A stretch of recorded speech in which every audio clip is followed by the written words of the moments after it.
You're listening to an Airwave Media Podcast.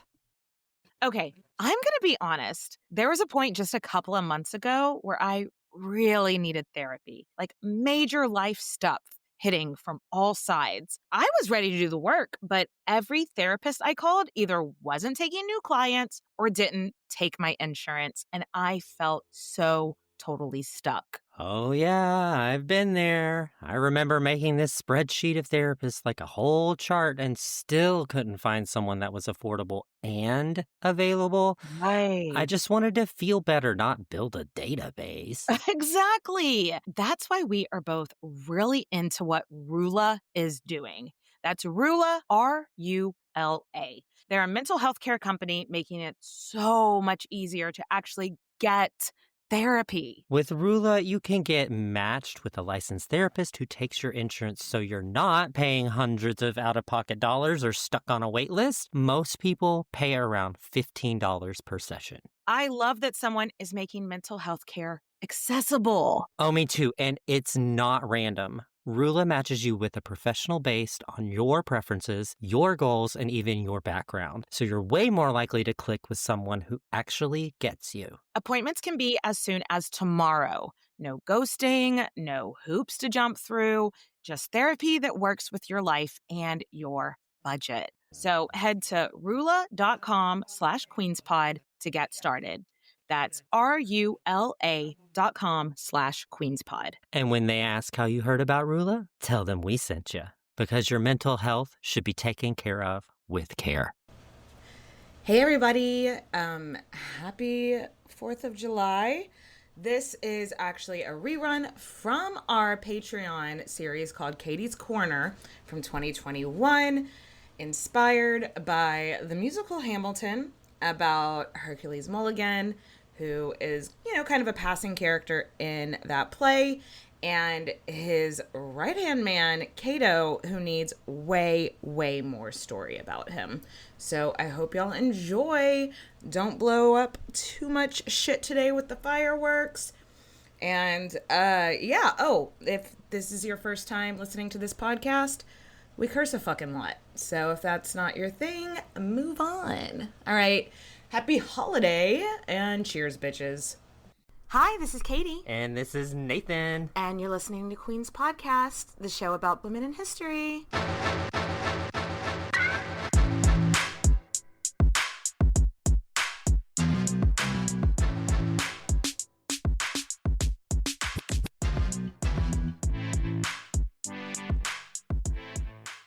Hello, my beautiful queens, and welcome back to my corner. So here in the US last week, it was Independence Day, and my husband and I were driving back from the beach where we spent the weekend with my family. It's about a 4-hour drive. So to keep the energy high, we started listening to Hamilton, as we are known to do, because we are cool party people like that. And in one of the first songs, when Hamilton makes it to New York, you meet a character named Hercules Mulligan. And I start to tell my husband, that guy had balls. That guy has a cool story. For real, he's like this badass spy who got caught and just kept spying.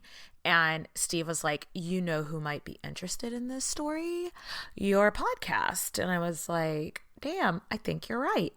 So I don't know if he was doing that because he wanted me to quit telling him the story and just listen to the soundtrack, or if he was legitimately trying to be helpful, but it doesn't matter.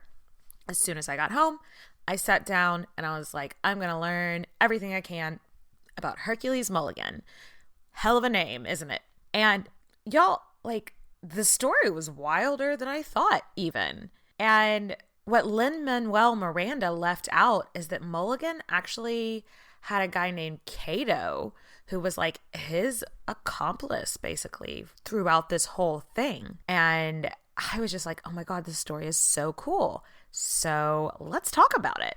We're going to have to preface it with that a lot less is known about Cato, which isn't surprising because history is a bag of dicks, and Cato was a black man in Revolutionary America.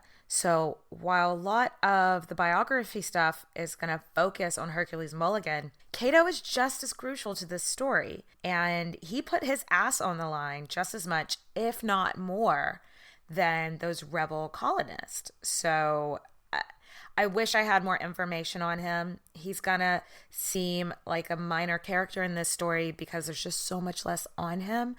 But when I look at the details of the story and how things played out, dude needs his own fucking hit Broadway musical. Anyway, so let's get started. Hercules Mulligan is one, like I said, hell of a name. From beginning to end, you're not going to forget like any part of that name, Hercules Mulligan.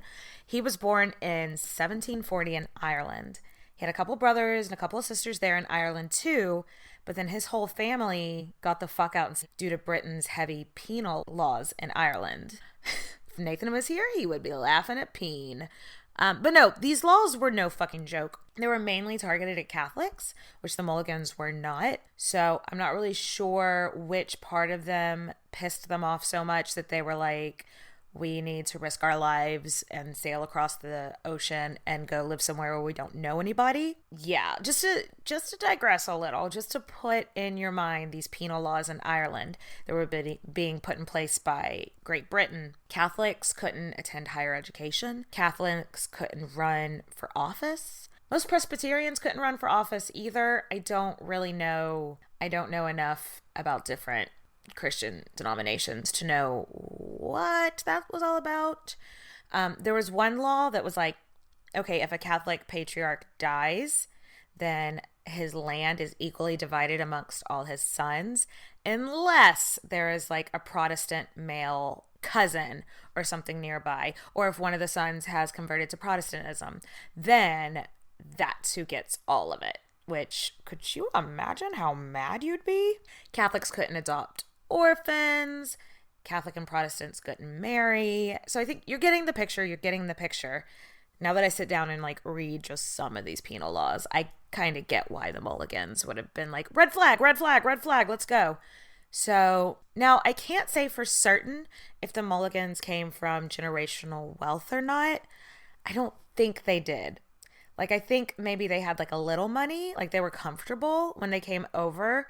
And maybe the first few years in America were maybe a couple of lean years.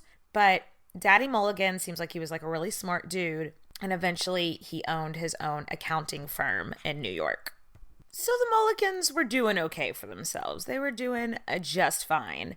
At least two of their sons got to attend college, which, you know, is a sign that they were not slumming it or anything. Though I have a feeling it wasn't as expensive to send your kids to a fancy college then as it is now. Anyway, Hercules and his brother graduated from King's College, which today is Columbia University. And after he graduated, it took a couple years for Hercules to like find his own path.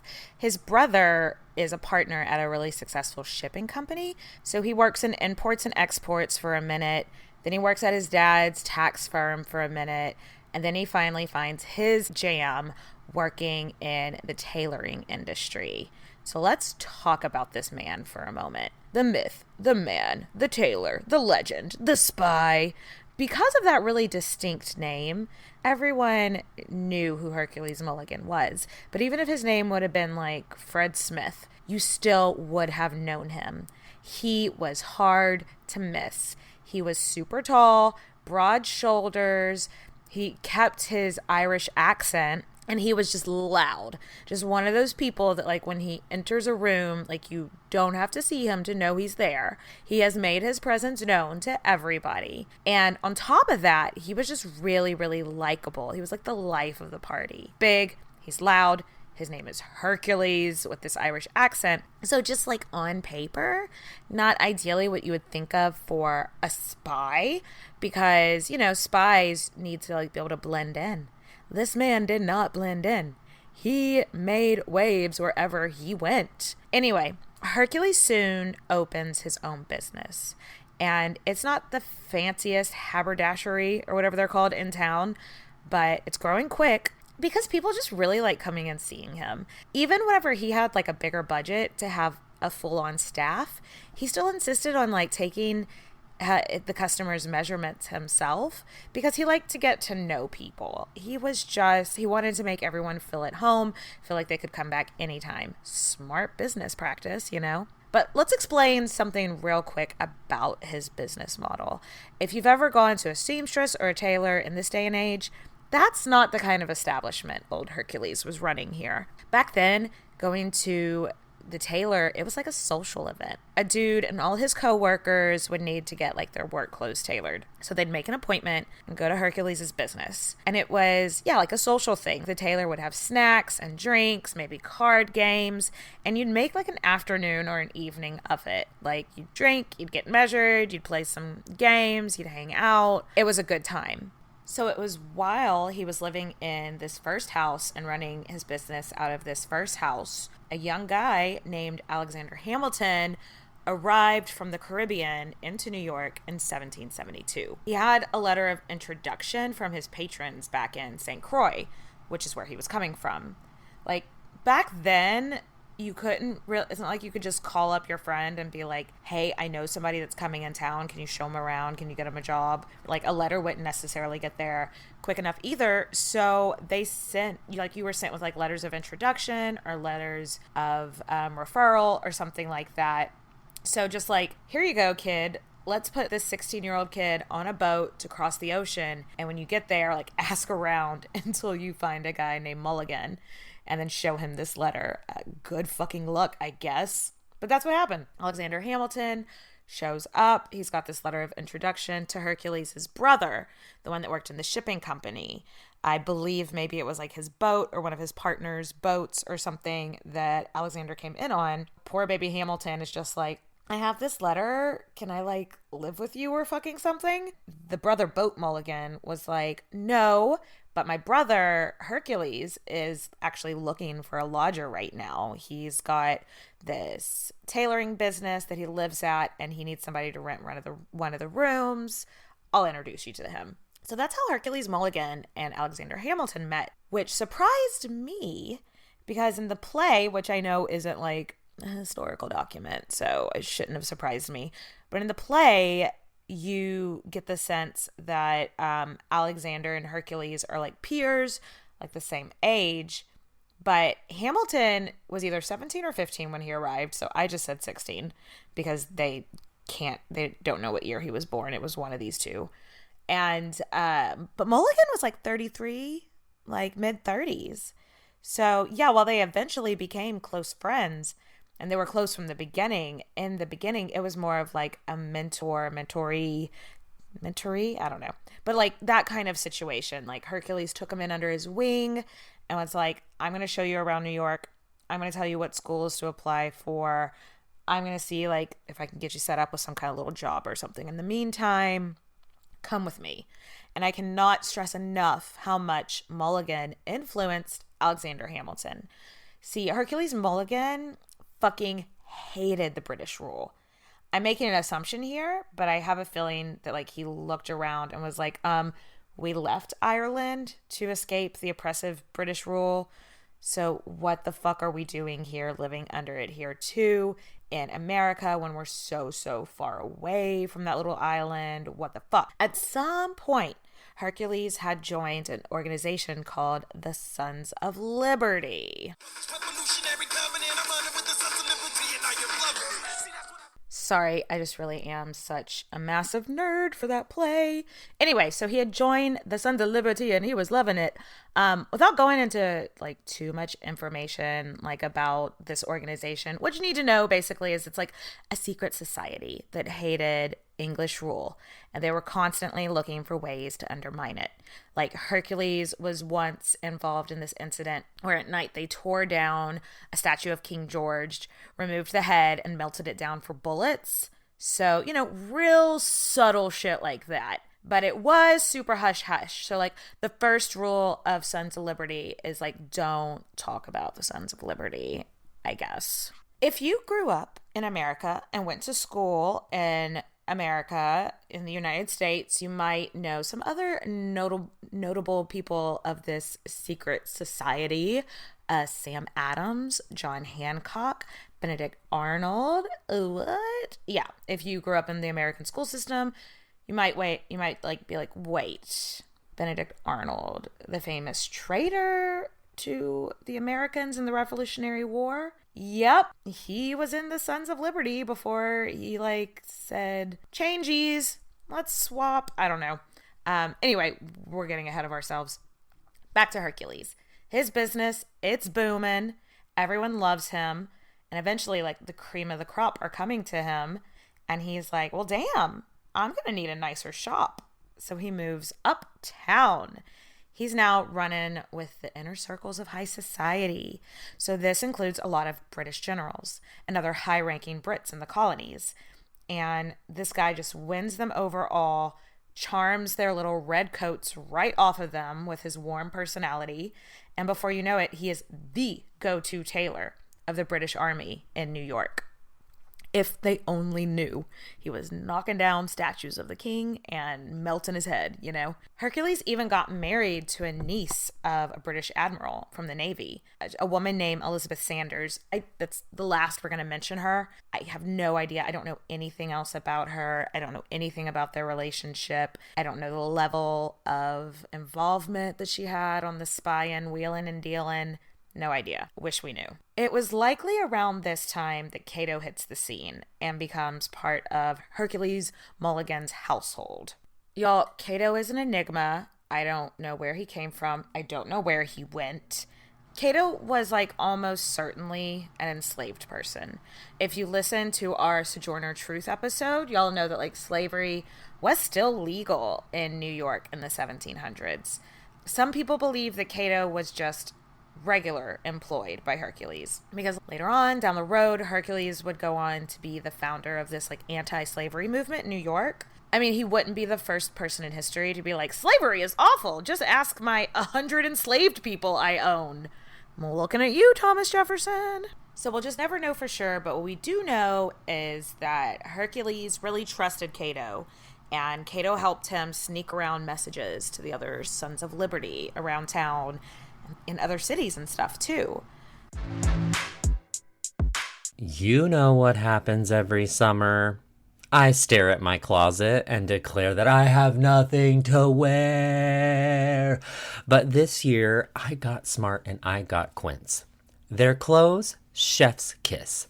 I grabbed a 100% European linen shirt. Yes, the fancy kind that makes you feel like you're sipping wine in Tuscany. And I didn't have to sell a kidney to afford it. We're talking linen starting at $30, y'all. And the quality, it's giving luxury without the luxury markup. Quince works directly with top artisans and cuts out the middlemen, so you're getting seriously elevated looks without the sticker shock.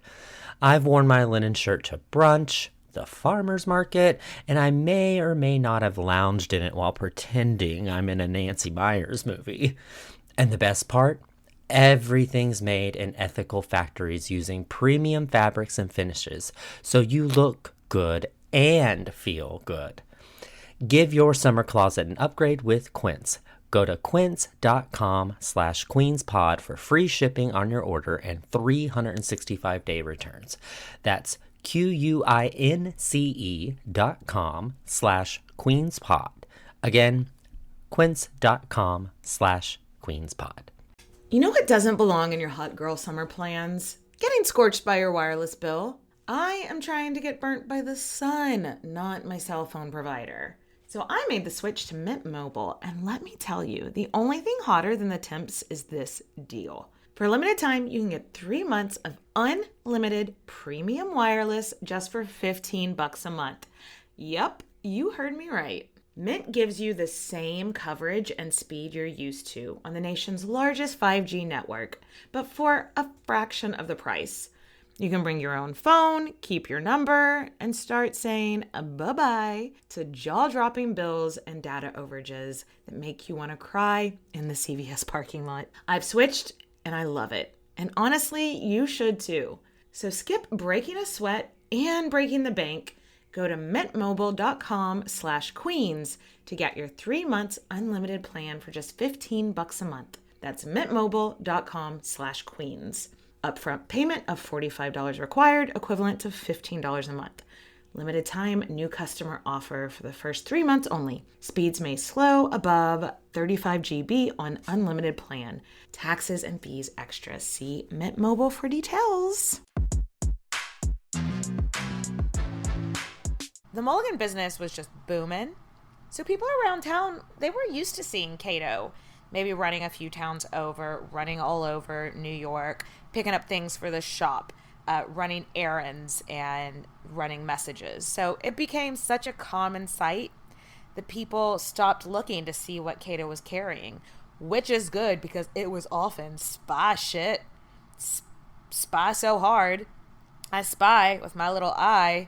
Couple of spies. Like, there was this one guy that was a former prisoner of the British Army, but they let him live like in somewhat freedom because he spoke a shitload of languages, and they needed someone who could communicate with their German mercenaries because apparently there was a bunch of troops that were paid soldiers from Germany. So Cato would go see this German speaking guy and be like, hey, here's a bunch of ads for the shop, for like the tailoring shop.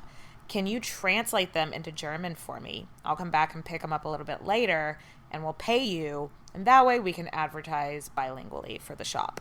And Mr. German speaking man would be like, yeah, just give me the pile of ads, come back in a couple of hours. And then whenever Cato would come back, he'd leave with a stack of papers, a bunch of flyers that were advertisements, but sandwiched in the middle of the big pile of ads was British secrets. Spy shit. See what I'm saying? All right. Fast forward a few years, and now his old mentoree or whatever, Alexander Hamilton, is working for this American general named, I'm not sure if I'm pronouncing this right, George Washington? Maybe you've heard of him. I don't want to assume people just know shit about American history. So if you haven't, he's like a really important historical figure in American history. So George Washington was like, hey, Hamilton, I need some spies in New York. Do you know anybody that rubs elbows with the British Army, but like would happily sell us their secrets? And he's like, oh, you know what? I actually do. I know the exact right guy for the job. That's how Hercules and Cato became spies for George fucking Washington. At first, Hercules would just gather like small pieces of information. Like, a whole lot of soldiers needed their coats mended by this one day at this one time. It's probably not a huge leap to think that they're all shipping out somewhere the next morning. And then Cato would like go run that message to the next spy, who then would like run the message to the next spy in the ring until it got its way to Hamilton and Washington.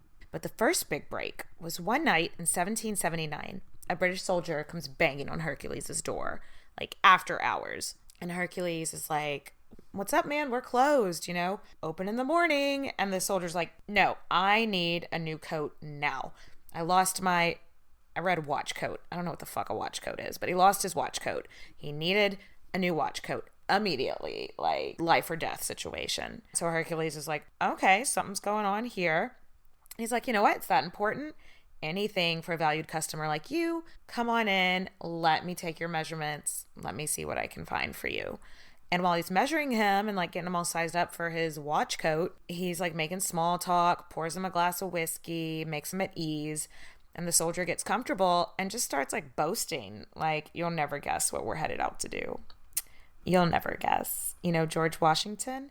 Yeah, we know exactly where he's going to be tonight. We are going to ambush him.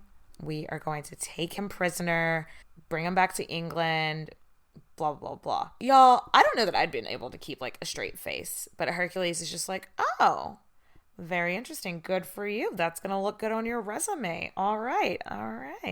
Okay, well, here's your coat. Good luck with the ambushing of America's father or whatever. Catch you later. Like the minute the dude leaves, like the door has barely closed all the way. And he's just like, before you know it, Cato is out riding like hell. He's not going to the next spy and fucking around with the spy ring. Cato is riding to Washington himself. Again, this wouldn't necessarily have looked suspicious because like enslaved people or even hired help that are known to everyone are often sent to run like urgent errands, get messages across quick. So nobody would have necessarily thought anything about it. They'd be like, oh, it must be some kind of like tailoring emergency. He needs to go get some thread right now or whatever. But Cato got there before George Washington was on the move to where the British knew he was going.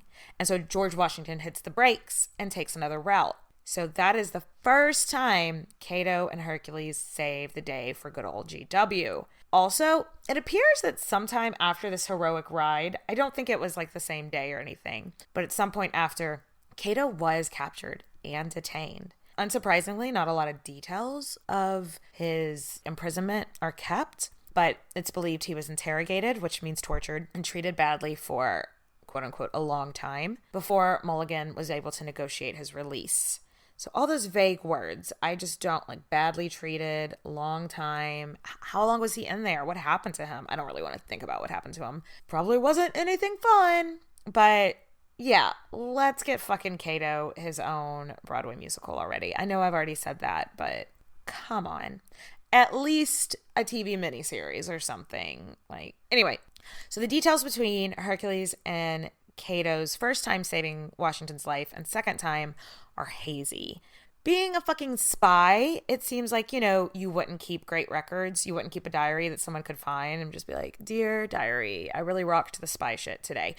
So we just don't have a lot of documentation about what was going on. But probably about a year after the first time that they saved George Washington, there was this American soldier who graduated from Shady Lady University, and his name was Benedict Arnold, and he was in the Sons of Liberty, and he felt like he wasn't getting enough recognition. He was just like, ugh. And he switched sides. He switched sides and started working for the British, and he started naming names.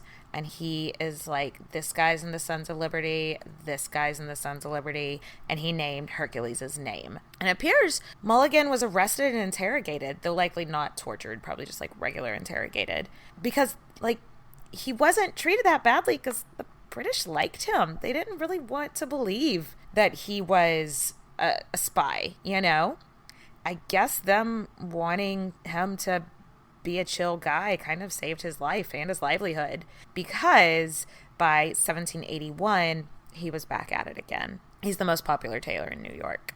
He's working with the British soldiers. He's letting them eat and get drunk in his parlor.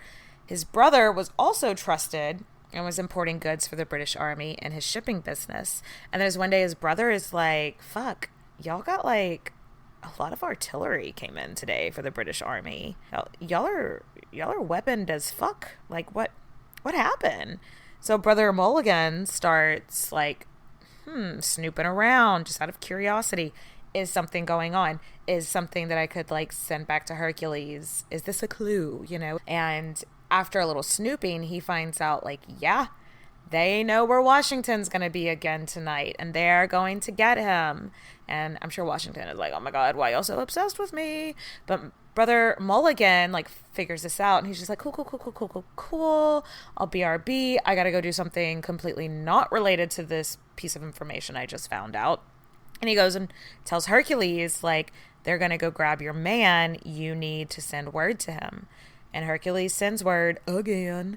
And I'm not 100% sure if Cato was involved this time. He definitely was the first time. After he was detained, maybe they just didn't, he wasn't, his cover had been blown. So I'm not sure. But either way, Hercules and them got the word to George, hey, the British are coming. And so George Washington just took another route to where he was going and successfully avoided being captured again. Fast forward, and the Americans have won the war. Yay! Sadly, though, that was kind of the last mention of Cato. He's not really mentioned any after the Revolutionary War ends.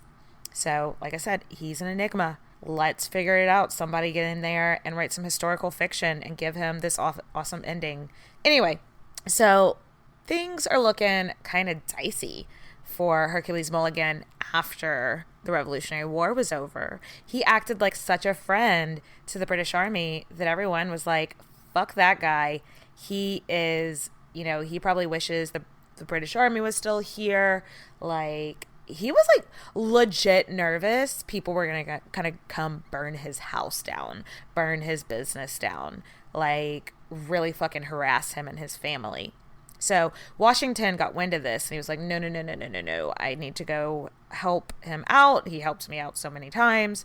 So Washington comes to New York and immediately goes to see Mulligan. Well, he comes to New York and like gets settled in as president because I think the capital was in New York at the time. But yeah, so he's goes to see Mulligan pretty straight away and they have lunch together. Like in public, he's like shaking hands, walking around with Mulligan, just telling everybody that'll listen, like, this is my buddy. He's my personal tailor. And Mulligan was Washington's personal tailor throughout his entire presidency. So needless to say, Hercules Mulligan never really had any financial problems. He was rolling in it. He was very, very successful. He lived a really long life. And later, along with Alexander Hamilton and this guy named John Jay, they started this organization called New York Manumission Society. And it was one of the first anti-slavery organizations in New York, if not America. His business boomed for the rest of his life, and he didn't retire until he was 80, and then he passed away at 84. I'm like, woo, what a fucking life, right? So that is Hercules Mulligan. I hope y'all enjoyed the story, and I'll catch you guys back next time. Cheers, bitches.